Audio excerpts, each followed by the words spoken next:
Pag napasa ka sa pag-action, hindi ka basta-basta makakalas. Dahil marami ka nang nalalaman. Umisplit ako.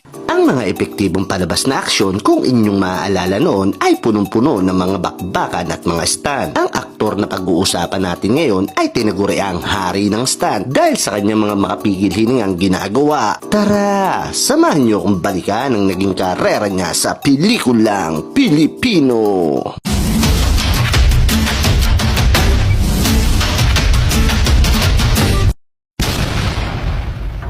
Siya ay si Dante Barona. Ipinanganak noong September 6, 1953 sa Manila.